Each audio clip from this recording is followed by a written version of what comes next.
Abdo हाफिज मसूद वरना मिटेगा वजूद। पाकिस्तान को यह सीधे तौर पर चेतावनी है रक्षा मंत्री राजनाथ सिंह की, जिन्होंने पाकिस्तान को सख्त संदेश सुना दिया है।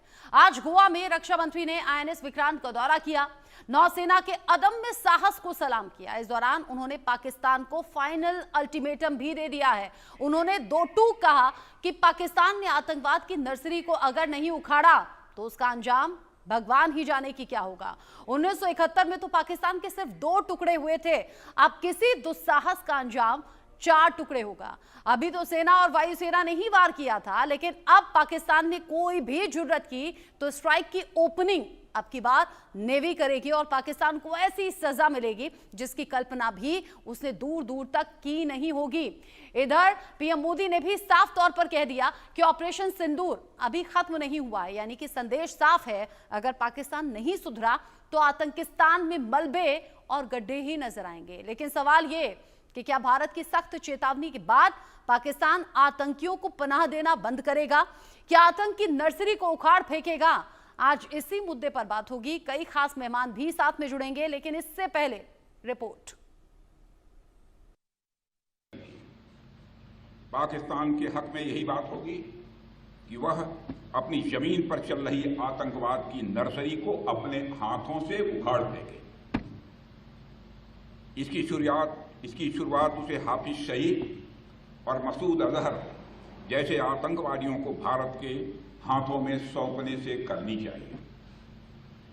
यह दोनों न केवल भारत में मोस्ट वांटेड टेररिस्ट की सूची में हैं, बल्कि ये यूनाइटेड नेशंस की डेजिग्नेटेड टेररिस्ट की लिस्ट में भी शामिल हैं।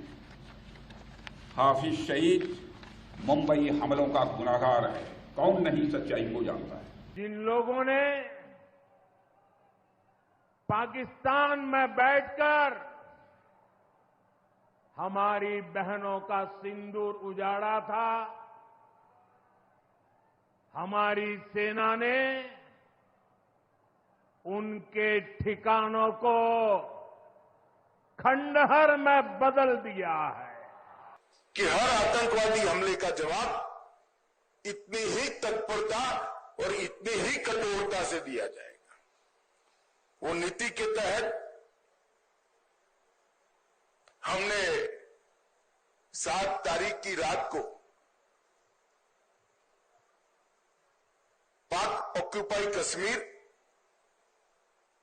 और पाकिस्तान में जो आतंकवादी अड्डे थे उसको ध्वस्त कर दी। प्रधानमंत्री, रक्षा मंत्री और गृह मंत्री के इन बयानों से आपको मालूम हो गया होगा कि पाकिस्तान को भारत का संदेश साफ है कि आतंकियों को संरक्षण दिया, आतंकियों को फंड दिया, आतंकियों को पाला तो पाकिस्तान का वो हश्र होगा जिसकी कल्पना भी शहबाज और मुनीर ने की नहीं होगी। अब तक जो हुआ वो तो सिर्फ ट्रेलर था, लेकिन अब जो होगा उससे पाकिस्तान का नक्शा ही बदल जाएगा। ये दावा क्यों है? रिपोर्ट देखिए और समझिए। अब तक जो हुआ वह तो वार्म अप था। अब तक जो हुआ वह तो वार्म अप था। अगर पाकिस्तान से फिर यदि कोई जरूरत की तो इस बार नेवी भी हरकत में आएगी और फिर भगवान ही जानता है कि पाकिस्तान का क्या होगा। रक्षा मंत्री राजनाथ सिंह की ये चेतावनी पाकिस्तान आंख कान खोलकर सुन ले। ये फाइनल अल्टीमेटम अपने दिलो दिमाग में उतार ले। शहबाज और मुनीर समझ लें कि अब तक जो हुआ वो तो सिर्फ भारतीय सेना का वार्म अप था। मिसाइल अटैक तो सिर्फ ट्रेलर था, लेकिन अब कोई दुस्साहस किया तो आतंकिस्तान का वजूद मिट जाएगा, पाकिस्तान का नक्शा बदल जाएगा। हमला ऐसा होगा जिसकी कल्पना भी पाकिस्तान ने नहीं की होगी। वार सिर्फ जमीन और आसमान से नहीं बल्कि समंदर से भी भीषण होगा। प्रहार ऐसा होगा कि पाकिस्तान का पुर्जा तबाह हो जाएगा। इस बार तो पाकिस्तान को भारतीय नौसेना की फायर पावर का सामना नहीं करना पड़ा, मगर दुनिया जानती है अगर पाकिस्तान ने इस बार कोई नापाक हरकत की तो हो सकता है कि इस बार की ओपनिंग और किसी के द्वारा ना हो, हमारी नेवी के द्वारा हो। रक्षा मंत्री राजनाथ सिंह ने पाकिस्तान को सख्त संदेश सुना दिया। भारत ने बता दिया कि अब की बार 3 तरफ से वार होगा, पाकिस्तान को संभलने का भी मौका नहीं मिलेगा। आसमान से बम बरसेंगे, भारत की तोप आग उगलेंगी और जब समंदर से नौसेना मिसाइलों का प्रहार करेगी तो पाकिस्तान का कराची हो या लाहौर, रावलपिंडी हो या इस्लामाबाद, कुछ भी नहीं बचेगा। आतंक के अड्डों के साथ शहबाज और मुनीर का ठिकाना भी तबाह हो जाएगा। आतंकियों को पालने वालों का वजूद मिट जाएगा। पाकिस्तान का 1971 से भी बुरा हाल होगा। 1971 इसका गवाह है कि जब इंडियन नेवी हरकत में आई थी वह 1 से 2 हो गया था। मैं पाकिस्तान की बात कर रहा हूं। जब हमारी इंडियन नेवी हरकत में आई थी तो पाकिस्तान 1 से 2 हो गया था। अगर ऑपरेशन सिंदूर में भारतीय नौसेना अपनी फॉर्म में आई होती तो पाकिस्तान के 2 टुकड़े ही न होते, बल्कि मैं समझता हूं शायद 4 टुकड़े हो जाते। राजनाथ सिंह की पाकिस्तान को यह सिर्फ चेतावनी ही नहीं थी, बल्कि इस चेतावनी में पाकिस्तान का भविष्य भी छिपा था। संदेश साफ था कि 1971 में तो सिर्फ 2 टुकड़े हुए थे, लेकिन अब कोई भी हिमाकत की तो 4 टुकड़े होने से कोई नहीं बचा सकता, क्योंकि ऑपरेशन सिंदूर अभी खत्म नहीं हुआ है। जो दुश्मन गिड़गिड़ा रहा था वो किसी धोखे में न रहे। ऑपरेशन सिंदूर अभी खत्म नहीं हुआ है। प्रधानमंत्री मोदी ने ये बातें ऐसे वक्त में कही हैं जब ऑपरेशन सिंदूर के बाद आतंक के सांप एक बार फिर से बिल से बाहर निकल आए हैं, फन फैला रहे हैं, पाकिस्तान में रैलियां कर रहे हैं, भारत के खिलाफ जहर उगल रहे हैं। पाकिस्तान के कसूर में लश्कर के आतंकियों ने रैली की। लश्कर का यौम तकबीर जलसा कैसूर में हुआ। इस रैली में पहलगाम हमले का मास्टरमाइंड सैफुल्ला कसूरी भी मौजूद था। हाफिज का बेटा तलहा सईद भी था। लश्कर के जलसे में पाकिस्तानी सेना के अफसर भी शामिल थे और पाकिस्तानी सेना की मौजूदगी में आतंक के ये रक्तबीज भारत के खिलाफ जहर उगल रहे थे, जिहाद के लिए उकसा रहे थे, भारत में हिंसा के लिए भड़का रहे थे। मेरे मोहतरम भाइयों, आज का आने वाला 28 मई ये बुनियान मरसूस के साथ आया है। कुरान मजीद में अल्लाह ताला के ये अल्फाज बोले हुए, इन्नल्लाह युहिब्बुल्लज़ीना युक़ातिलूना फी सबीलिही सफ़्फ़न कअन्नहुम बुन्यानुम मरसूस। अल्लाह ताला उन लोगों से मोहब्बत करता है, प्यार करता है। अल्लाह की रहमत, नुसरत, गलबे उन लोगों के साथ है युक़ातिलूना फी सबीलिही, जो अल्लाह के रास्ते में जिहाद और क़िताल करते हैं। जिन आतंकियों ने बेगुनाहों का खून बहाया वो बिल से बाहर निकल आए हैं। पाकिस्तान की सेना और सरकार के संरक्षण से जहर उगल रहे हैं। ऐसे में सवाल है कि क्या वक्त आ गया है कि आतंक के खिलाफ जो ऑपरेशन स्थगित किया गया है उसे फिर से शुरू किया जाए, आतंक के बचे खुचे अड्डों को अब मलबे में मिला दिया जाए। Bureau report, India news. वैसे तो यहाँ हिंदुस्तान के लोग पहले से डिमांड कर रहे हैं ऑपरेशन एक बार फिर से शुरू होना चाहिए, यानी कि ऑपरेशन सिंदूर 2 लॉन्च करने की जरूरत है। आतंकियों का खात्मा बहुत ज्यादा जरूरी। लेकिन अगर प्रधानमंत्री, रक्षा मंत्री, गृह मंत्री बार बार ये चेतावनी दे रहे हैं तो इसे क्या समझा जाए? क्या पाकिस्तान के वाकई टुकड़े होने वाले हैं? मेरे साथ में major general retired Brijesh Kumar ji जुड़ गए हैं, डिफेंस एक्सपर्ट के तौर पर। संजीव श्रीवास्तव जी हैं, विदेश मामलों के जानकार के तौर पर। आप दोनों का इंडिया न्यूज पर बहुत स्वागत। सबसे पहले ब्रिजेश सर, आपसे मैं समझना चाहूंगी, 1971 में पाकिस्तान के टुकड़े हुए भी और दुनिया इसकी चश्मदीद बनी भी, अगर अब ऑपरेशन सिंदूर लॉन्च करने के बाद बार बार बड़े चेहरे ये कह रहे हैं कि रुका नहीं है, थमा नहीं है, ऑपरेशन अभी जारी रहेगा, आतंक पर चोट होगी। और अगर इतना डंके की चोट पर रक्षा मंत्री राजनाथ सिंह कह रहे हैं कि हाफिज सईद और मसूद अजहर को सौंप दो भारत को, वरना अंजाम अच्छा नहीं होगा, तो होना क्या है? क्या लग रहा है आपको? क्या वाकई पाकिस्तान के 4 टुकड़े होना अब करीब है? रचना जी, इस माहौल में जो हम गुजर रहे हैं उसमें ये बहुत स्वाभाविक है कि टेम्पर्स थोड़ी फेड हों, मगर हमें ये देखना है कि हमने क्या क्या की है, क्या क्या गलतियां की हैं।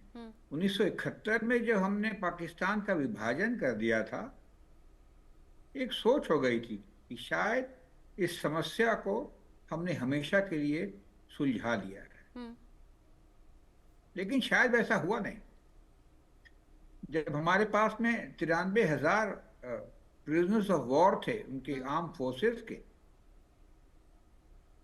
उसको गुडविल के तौर पे हमने यूं ही दे दिया शायद। वो एक समय था कि हमारे पास लीवरेजेस थी और हम इस इश्यू को, जो एलओसी है, उसको परमानेंट बाउंड्री बनाते। उसके अलावा भी जो आजकल हम बातें सुन रहे हैं चिकन नेक की, अपने पूर्वी क्या कहते हैं, देश के साथ में, बांग्लादेश के साथ में, वो भी रिजॉल्व कर, बट वो नहीं हुआ। और उसके बाद हम देख रहे हैं कि धीरे धीरे पहले पाकिस्तान ने ठान ली कि हिंदुस्तान से बदला लेना है। 80 के दशक में पंजाब में सिख मिलिटेंसी को खूब बढ़ावा दिया, उसको हम लोगों ने काबू किया। और 1988-89 से लेकर के अभी तक हमारे साथ वो एसिमेट्रिक वॉर खेल रहा है, प्रॉक्सी वॉर खेल रहा है। पहले तो हम कहते थे कि भाई ये तो नॉन स्टेट एक्टर्स हैं जो खुद ही बंदूक उठाए हैं और बीड़ा उठाए हैं, जो कि बात नहीं थी। और हमारी बात शायद दुनिया भी नहीं समझती थी जब तक कि स्ट्राइक नहीं हुआ ट्विन टावर्स में 9/11। तब लोगों को समझ में आया कि आतंकवादी एक बहुत घिनौनी और दुष्कृम चीज है और उससे पीड़ित होना बहुत ही मुश्किल होता है। तो उस माहौल में हमारा ये सिलसिला चलता रहा। विदेश के लोगों ने थोड़ा बहुत साथ दिया, मगर सबको अपनी अपनी परवाह है। और जो हमारी पास इंसर्जेंसी चलती रही, जो कि स्टेट स्पॉन्सर्ड रही है पाकिस्तान की सेना द्वारा, क्योंकि वही वो शॉट्स कॉल करती है, काफी गंभीर रूप से रही। और हम देखेंगे, दर्शक ने देखा होगा कि जितनी हरकतें हुई, उन्होंने पहले कश्मीर के अंदर से इंसर्जेंसी के द्वारा एक इतनी क्लींसिंग की, कई लोगों को, प्रतिष्ठित लोगों को मारा, धमकाया, डर से किया, कारगिल का युद्ध किया, पार्लियामेंट पर भी अटैक हुआ, और 2008 में बंबई में भी ऐसा हमला सा किया जिसमें बहुत बड़ी क्षति हुई। क्षति जान माल की तो हुई, लेकिन बहुत शर्मनाक थी। और लग रहा था कि हम, हिंदुस्तान एक निष्क्रिय स्टेट है, पैसिव स्टेट है, और ये फीलिंग आ रही थी कि कुछ भी कर लो, ये बड़ा देश है, यहाँ के लोग ऐसे हैं, यहाँ की सभ्यता ऐसी है, कुछ नहीं करते हैं, हम कुछ करते चले जाएं। उस सोच में परिवर्तन जरूर आया है पिछले दशक में। 2015 में जो उड़ी की घटना हुई, 2018 या 19 में जो क्या कहते हैं, हमने बालाकोट स्ट्राइक किया, और फिर अभी इसी महीने के शुरू में as a response to a terror action.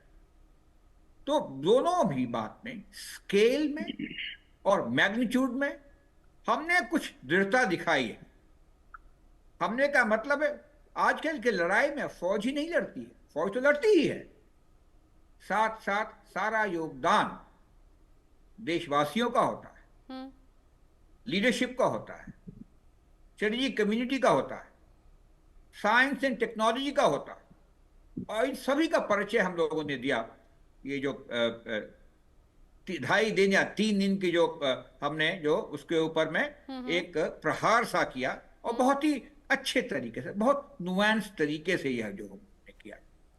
तो ये कहना कि मैं थोड़ा सा स्ट्रांग बनूंगा, जो पॉलिटिकल लीडरशिप कहती है, राजसाद सिंह ने कहा, बहुत अच्छी बात कही कि नेवी ने इस दफा हिस्सा नहीं लिया, हिस्सा लेते तो हम और पाकिस्तान को खंडित कर सकते थे।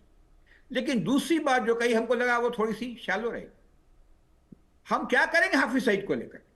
हमको पता है कि आज के देश में जितने इंसर्जेंट ग्रुप्स हैं वो स्टेट स्पॉन्सर्ड है। हाँ। पनिश किसको करना है? ये टेररिस्ट को खाली नहीं।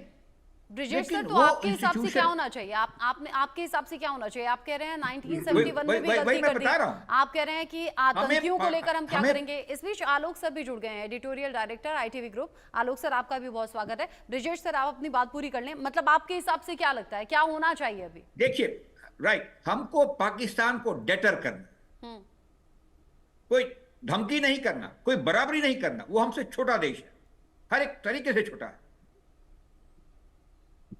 क्षेत्रफल, आबादी, सैन्य शक्ति, economy, mines, minerals, skills and capability, तो अपने आप को छोटा नहीं करना उसको बराबरी करके। हमें उसको ऐसा डेटर करना है जिस तरह हमने किया है कि उसको भय हो, हमसे भय हो कि इस तरह की हरकत हम नहीं करेंगे। वो करेगा या नहीं करेगा वो तो हमारे हाथ में नहीं है, लेकिन अपने आप को इतना सुदृढ़ कर लेना मिलिटरीली, इकोनॉमिकली, कि और ऐसा जोर से प्रहार कर कि उसको समझ में आ जाए कि भाई ये दिशा, ये रास्ता अपनाना ठीक नहीं है। वो मेरा मानना है। तो जो भी हमने जो किया है, जो सिंदूर के अंदर, वो बड़ी अच्छी तरह से दिखाया है। जो हमने स्ट्राइक पहले दिन किया, स्टैंड ऑफ स्ट्राइक था, पाकिस्तान के अंदर नहीं गए, अपनी सीमा से ही उसके टेरर कैंप्स को 9 को नष्ट किया और बताया अगले दिन, देखिए ऐसा है, हम ये कर रहे हैं, आगे हम लड़ाई नहीं चाहते। उसका रिस्पांस आना होना ही था। अगले दिन पाकिस्तान का रिस्पांस आया। रिस्पांस को हमने काफी छिन्न भिन्न कर दिया। हाँ। कोई क्षति हमारे एयर बेसेस पे या अपने एडी सिस्टम पे नहीं। हाँ। और हुई तो बहुत मामूली सी।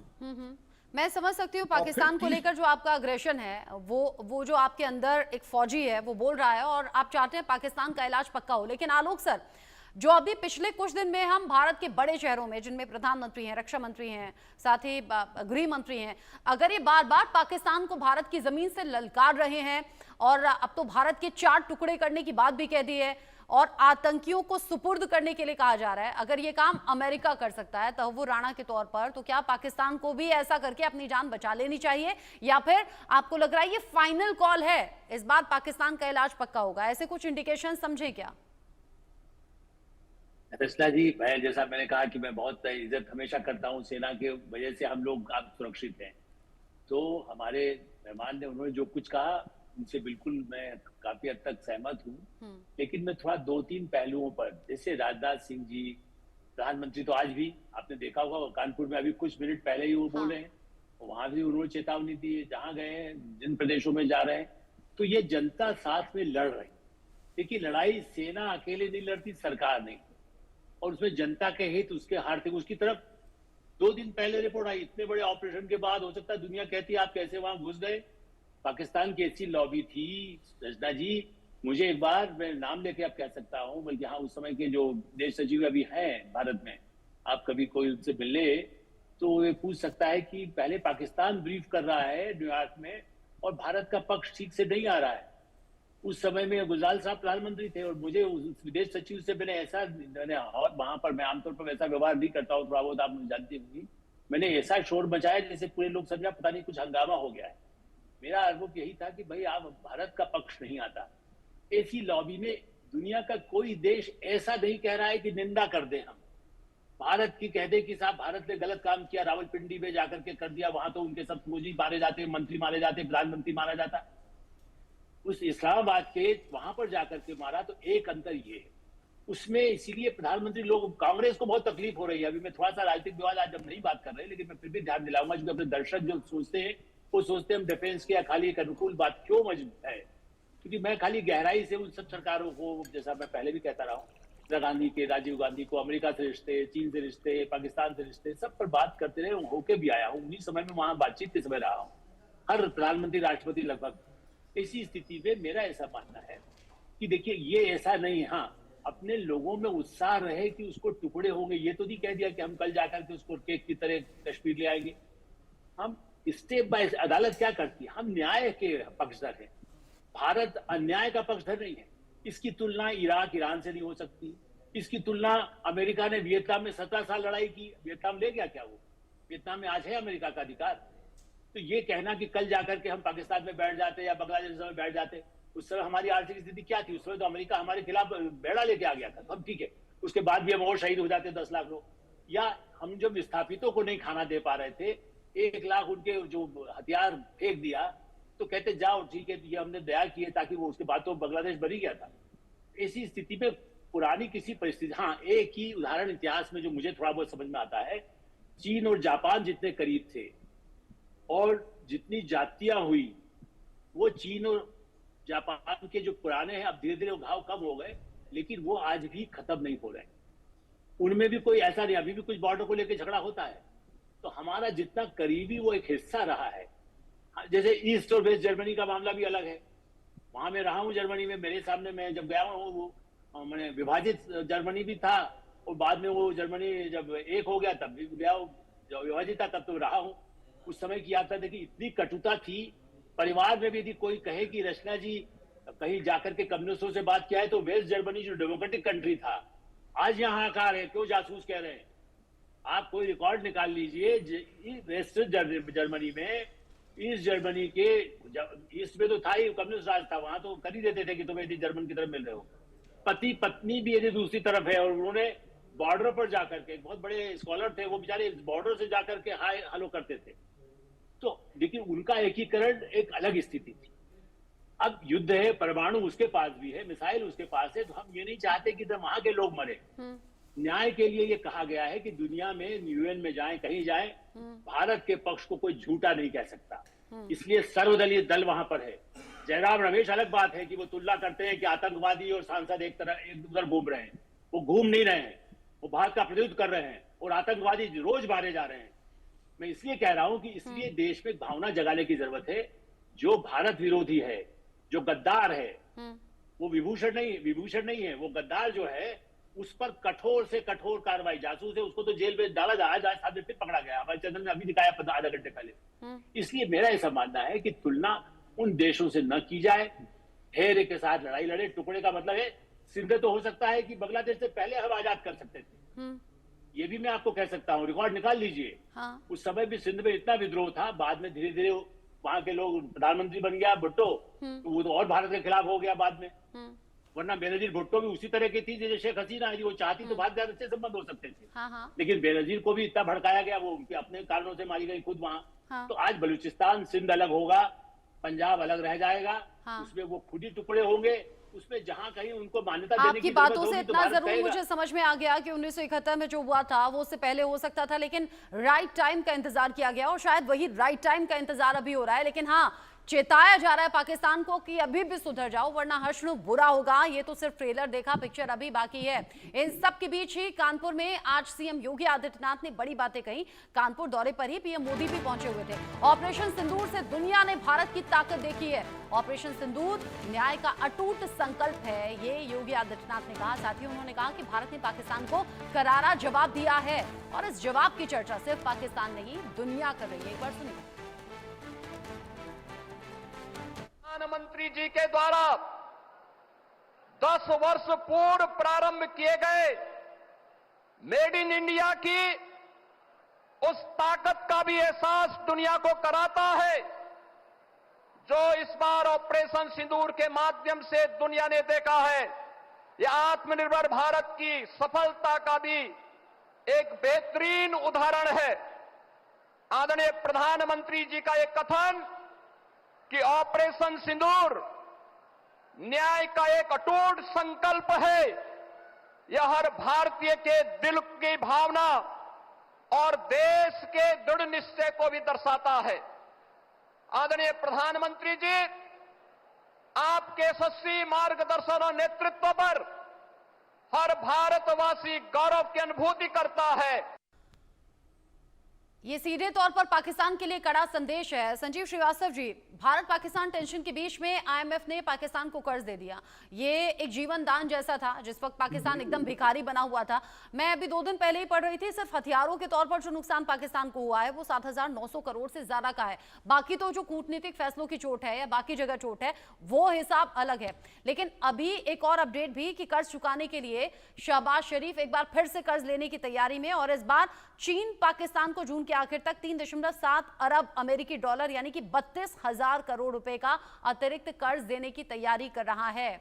जो अभी भारत पाकिस्तान के बीच में टेंशन चल रही है, या फिर अगर भारत पाकिस्तान को बार बार चेता रहा है और पाकिस्तान बाज नहीं आ रहा, क्या चीन सीधे तौर पर साथ में है? क्या ये बड़ा कॉन्फिडेंस पाकिस्तान के साथ में है क्या? देखिए रचना जी, चाइना पाकिस्तान के माध्यम से भारत के ऊपर दबाव बनाने की वो लगातार साजिशें करता है, कोशिशें करता है। चाइना भारत को एक बहुत ही जो सिग्निफिकेंट राइवल एडवर्सरी के तौर पर ट्रीट करता है। जाहिर है कि भारत विश्व का सबसे बड़ा लोकतांत्रिक राष्ट्र है, जबकि चाइना एक अथॉरिटेरियन मुल्क है, तानाशाही वाला राष्ट्र है।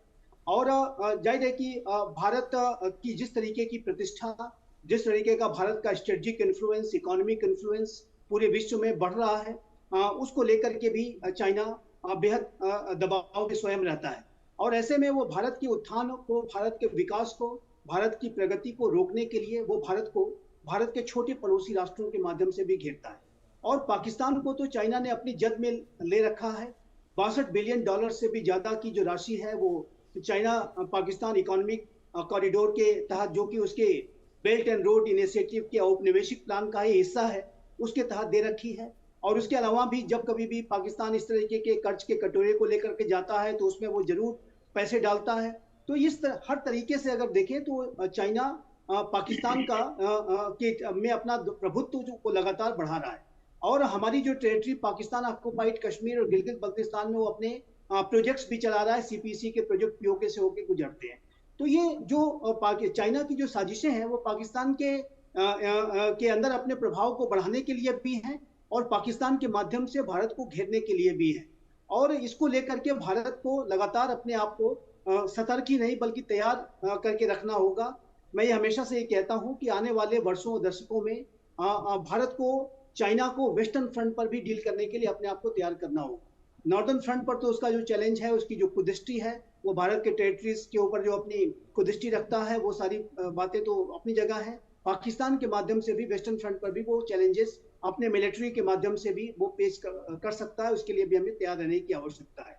तो ये जो पाकिस्तान के द्वारा जो कर्ज की राशि जो लेने की उसकी जो मांग है, उसको चाइना जरूर पूरा करेगा। और वो पाकिस्तान को की इकोनॉमी को एफ्लोट करके रखना चाहता है, उसे किसी तरीके से चाहता है कि वो सर्वाइव करती रहे और उसके माध्यम से वो भारत को घेरे और भारत के ऊपर दबाव बनाने की कोशिश के तहत किया जा रहा है। और लेकिन यह बहुत दुर्भाग्यपूर्ण है कि इंटरनेशनल मॉनेटरी फंड जैसी जो एक अंतर्राष्ट्रीय संस्था है, उसने जिस तरीके से पाकिस्तान को एक ऐसे क्रिटिकल समय में कि जब उसने एक बड़ा आतंकी हमला भारत के ऊपर किया था और भारत ने उसकी जवाबी कार्रवाई की तैयारी में था, तो ऐसे में इस तरह की कर्ज की राशि को देना जाहिर है कि एक बेहद दुर्भाग्यपूर्ण था, डिसअपॉइंटिंग था। लेकिन इंटरनेशनल मॉनेटरी फंड हो चाहे FATF हो, सभी को पाकिस्तान के द्वारा जो फंड दिए गए हैं उसके किस तरीके से उसका कहाँ वो फंड जाता है, किस तरह से उसकी चैनलिंग होती है, कहाँ पे वो इस्तेमाल हो रहे हैं, उसको बहुत ही बारीकी से ऑब्जर्व करना होगा। यद्यपि कि यह सच है कि इंटरनेशनल मॉनेटरी फंड ने 50 कंडीशंस लगाई हैं, जो ये शर्त की जो ये राशि दी गई है, 11 शर्तें और लगाई गई, एडिशनल शर्तें, कुल मिला के 50 शर्तें हैं। लेकिन उसमें एक शर्त और भी मेरे विचार से होनी चाहिए, इंटरनेशनल मॉनेटरी फंड को भी ये शर्त रखनी चाहिए कि यदि किसी तरीके से इस बात का संज्ञान होता है कि ये जो फंड्स इंटरनेशनल मॉनेटरी फंड ने पाकिस्तान को दिए हैं वो अगर किसी आतंकवाद की गतिविधि में इस्तेमाल अगर किए जाते हैं, तो ऐसे में पाकिस्तान को ब्लैक लिस्टेड कर दिया जाएगा या किसी भी राष्ट्र को जो ऐसा करता है उसे ब्लैक लिस्टेड किया जाएगा। इस तरीके की शर्तें भी इंटरनेशनल मॉनेटरी फंड को लगाने की आवश्यकता है। और मेरा मानना है रचना जी कि भारत ये जो पैसे IMF के द्वारा दिए गए हैं, इसका क्या किस तरीके का इसका ट्रांजैक्शन होता है, कहाँ ये जाते हैं, इसके ऊपर भारत सबूत इकट्ठा करेगा। और जैसी कि रिपोर्ट्स आ रही है कि जो तमाम जो है वो भारत ने जो डिस्ट्रॉय किए थे उसको फिर से खड़ा करने की तैयारी चल रही है, और वहां पर इस तरीके के स्थितियों को क्रिएट करने की कोशिश की जा रही है कि फिर से जो है ये आतंक के ठिकाने खड़े हों। और ऐसे में भारत इन सारे सबूतों को इकट्ठा करेगा। हमने ये भी देखा है कि सुभान अल्लाह कॉन्फ्रेंस वहां पर आयोजित करने की तैयारी चल रही है, और उसमें जो पोस्टर्स लगाए गए हैं उन पोस्टर्स में हम मुल्ला मुनीर की भी तस्वीरें देख सकते हैं। तो ये जो सारे एविडेंसेस हैं वो भारत इकट्ठा करेगा, और उन एविडेंसेस को भारत FATF को देगा, जो कि मनी लॉन्ड्रिंग और टेरर फाइनेंसिंग को रोकने वाली संस्था है। और मेरा ऐसा मानना है कि हम जो सबूत हैं जो पाकिस्तान के खिलाफ हम इकट्ठा कर रहे हैं उसे अंतर्राष्ट्रीय संस्थाओं को देने चाहिए, ताकि ये जो पाकिस्तान है फिर से ग्रे लिस्ट में, FATF की ग्रे लिस्ट में जाए, ब्लैक लिस्ट में जाए। इस तरीके की तैयारियां भारत निस्संदेह अच्छा, करेगा। पहलगाम में और हुई आतंकी घटना के बाद में हमने भारत के अलग अलग इमोशंस देखे, और ब्रजेश सर, इन इमोशंस में बहुत से आम लोग थे जो ये कह रहे थे हथियार हमें दे दो, हम जाएंगे बॉर्डर पर, हम कर देंगे पाकिस्तान का काम तमाम, या फिर हम दुश्मनों से लड़ेंगे। ये सभी सेंटिमेंट्स की बातें थी, क्योंकि ऑब्वियस ही बात है पाकिस्तान की तरफ से आतंक को पालना या पहलगाम की घटना होना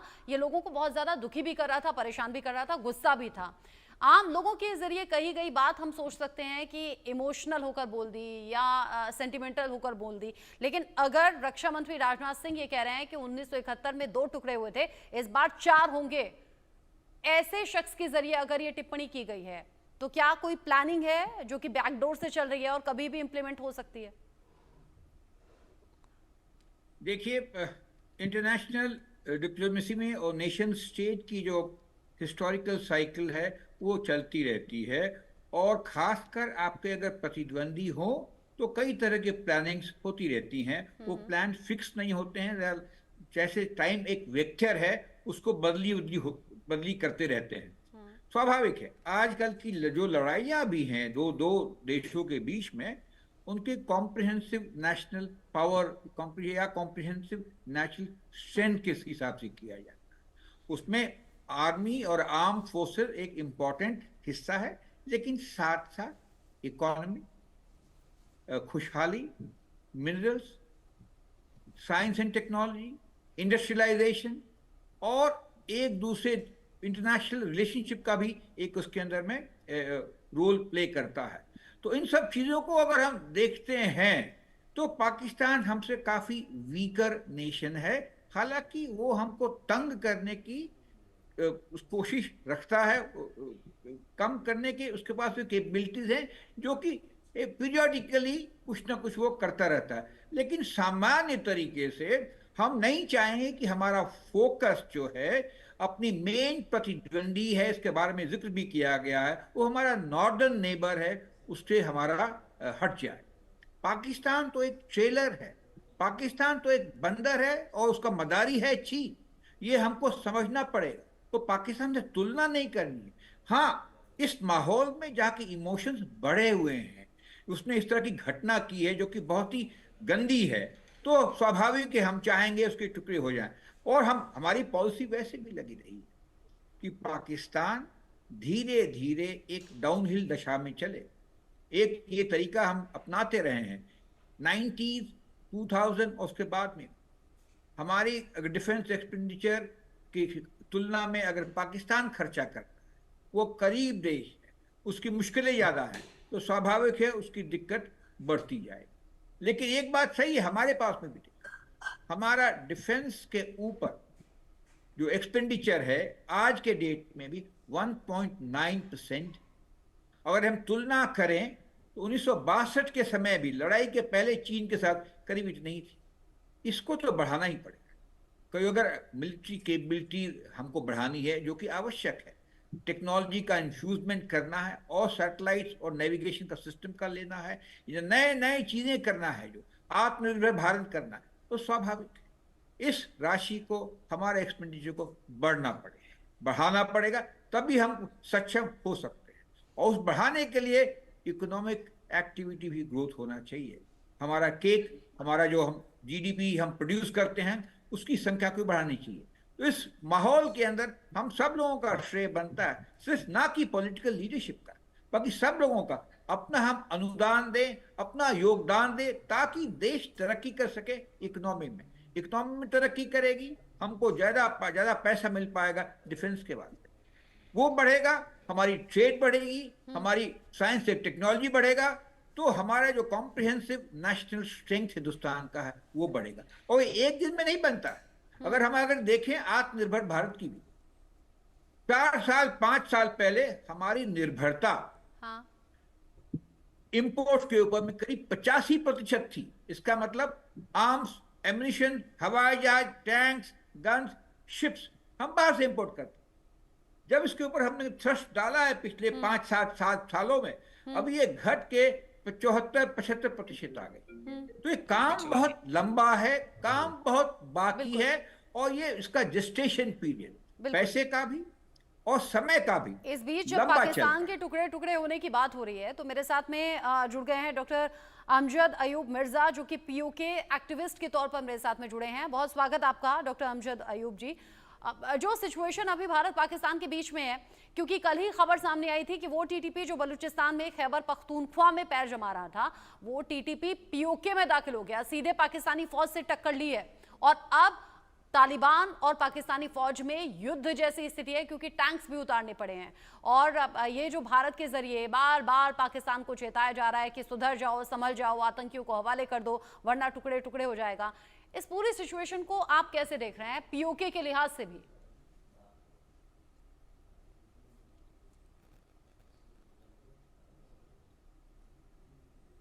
जी देखिए, बात यह है कि ये जो तहरीक तालिबान पाकिस्तान है, ये जो पीओजेके में आए हैं, ये उसका ऑफशूट है। ये असल में ये बता नहीं रहे पाकिस्तान वाले, ये है तहरीक तालिबान कश्मीरिस्तान। ये एक नई ऑर्गेनाइजेशन बनी है और ये लीड कर रहा है गाजी शहजाद अहमद, जिसने G20 के मौके पर भी कहा था कि वो इंडिया में श्रीनगर में ये कॉन्फ्रेंस नहीं होने देंगे, और बड़ा मिलिट्री ट्रेनिंग वगैरह उन्होंने अपनी शुरू की थी जंगलों में, जिसको हमारे लोगों ने जाके एक्सपोज किया, और फिर मैंने उसको मीडिया पे लेके आया, और फिर पाकिस्तान को उसको अरेस्ट करना पड़ा, और वो हम उस दुर्घटना से बच गए। ये फिर जेल में था, जेल से फिर ये भागा है, और फिर ये अब ये इतला है कि ये अफगानिस्तान से ऑपरेट कर रहा है। और इन्होंने 3 महीने पहले एक वीडियो मैसेज जारी किया था, जिसमें इन्होंने कहा था कि जो प्राइम मिनिस्टर है पीओजेके का, चौधरी अनवारुल हक, वो पीओजेके में शरिया नाफिज करे, और उसके जवाब में ही फिर पीओजेके के जो प्राइम मिनिस्टर हैं, उन्होंने पब्लिक मीटिंग में अल जहाद के नारे लगाए, और उन्होंने कहा कि हम सरकारी सतह पर जो है वो कश्मीर का जो जहाद है उसको हम फैसिलिटेट करेंगे, हेल्प करेंगे, और ये तकरीरें उन्होंने की, जिस पे हमने बड़ा शोर मचाया। तो अब 3 महीने गुजर गए, शरीयत तो नाफिज ना हुई है ना होगी पीओजेके में, तो इन्होंने अब ये एक टेररिस्ट अटैक प्लान किया था। उसमें 4 लोगों का कहा जाता है कि ये आए थे, इनके पास सुसाइड जैकेट्स भी थी, एमुनिशन था, हैंड ग्रेनेड थे, क्लैशनकोफ थी, और ये पूरी तैयारी में आए थे। लेकिन इनकी भिनक पड़ गई पुलिस को, किसी लोकल ने देख के पुलिस को इन्फॉर्म किया, तो फिर वहाँ पे पुलिस जब गई है तो ये एक गार में छुपे हैं, वहाँ एनकाउंटर हुआ है इनके साथ, जिसमें इन्होंने एक हैंड ग्रेनेड फेंका है पुलिस पे, और उसमें 2 पुलिस वाले जो है वो मारे गए और 6 शदीद जख्मी हुए। लेकिन फिर फायरिंग के तबादले में ये 4 दहशतगर्द जो है ये मारे गए, जिसमें 2 दहशतगर्द जो है वो सगे भाई बताया जाता है। तो ये फैल रहा है काम पीओजेके में, और पीओजेके के अंदर इसको फैलाने से यहाँ की जो डेमोक्रेटिक फोर्सेस हैं उनको भी खतरा है, पाकिस्तान की फौज को तो खतरा है ही है, लेकिन इससे अब हमें भी थोड़ा सा चौकन्ना होना पड़ेगा, क्योंकि ये डेमोक्रेटिक फोर्सेस को नहीं मानते। तो देखते हैं अब ये क्या नई एक सिचुएशन डेवलप हो रही है, ये क्या रुख लेती है, ये तो अभी देखना पड़ेगा हमें। जी अच्छा, एक बात और कल ये कही गई थी पीओके को लेकर, ये दावा किया गया था रक्षा मंत्री राजनाथ सिंह के जरिए कि वो दिन अब दूर नहीं जब पीओके में लोग ये कहने लगेंगे कि हमें भारत के साथ मिलना है। ये आवाज खुद पीओके से निकलकर सामने आएगी, क्योंकि आप तो पीओके एक्टिविस्ट के तौर पर जुड़ते रहे। आपको लग रहा है वो समय अब नजदीक आ गया है? हालांकि इससे पहले भी ऐसी आवाजें हमने देखी हैं, लोग तिरंगा हाथ में लेकर सड़कों पर आए हैं। देखें वो ये तो एक कॉमन एक चीज़ होती है हर सोसाइटी में कि जब हालात नॉर्मल होते हैं तो लोग अपने दिन के रूटीन का काम करते हैं, जॉब पे जाते हैं या जो भी करते हैं, बिजनेस करते हैं। लेकिन जब हालात तंग होना शुरू हो जाते हैं तो फिर वो एक टाइम आता है, उनकी बर्दाश्त खत्म हो जाती है, वो सड़कों पे आ जाते हैं। फिर वो मुतालबा करते हैं अपनी गवर्नमेंट से कि हमें ये दो, हमें ये हमारा मसला हल करो, लोड शेडिंग खत्म करो, महंगाई कम करो, बॉर्डर जो है इसके ऊपर जो टैक्सेस हमसे ले रहे हो ये नहीं लेने चाहिए, एक्सेट्रा एक्सेट्रा, पेंशनें बढ़ाओ।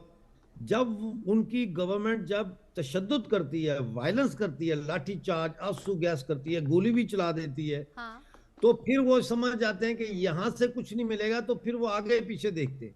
हमारे लिए आगे पीछे देखने की कोई जरूरत नहीं है, क्योंकि हमारे लोगों को पता है कि 26 अक्टूबर 1947 से हम भारत का टूटा अंग है। हाँ। और मैं आपको ये बता रहा हूँ कि राजनाथ सिंह के जो बयान आ रहे हैं ये बड़े हौसला अफजा हैं, लोगों में बहुत खुशी है इन बयानात से। और पीओजेके के लोग अगर आज आपको सुनाई नहीं देती उनकी आवाज कि वो भारत में शामिल होना चाहते हैं, तो उसका मतलब ये नहीं है कि उनके मन में ये आवाज नहीं है। पीओजेके के मेजॉरिटी जो है यूथ और महिलाएं वो इंडिया में शामिल होने के लिए बेचैन है, खास तौर पर जो उन्होंने मोदी जी की पॉलिसी और ये बेचैनी इसलिए भी बढ़ रही है ना क्योंकि पाक अधिकृत कश्मीर और कश्मीर में जमीन आसमान का अंतर है, और इसीलिए भारत में बड़े चेहरे, प्रधानमंत्री, रक्षा मंत्री, गृह मंत्री, विदेश मंत्री ये साफ संकेत दे रहे हैं कि संभल जाओ पाकिस्तान अभी भी, वरना इस बार टुकड़े 2 नहीं बल्कि 4 होंगे।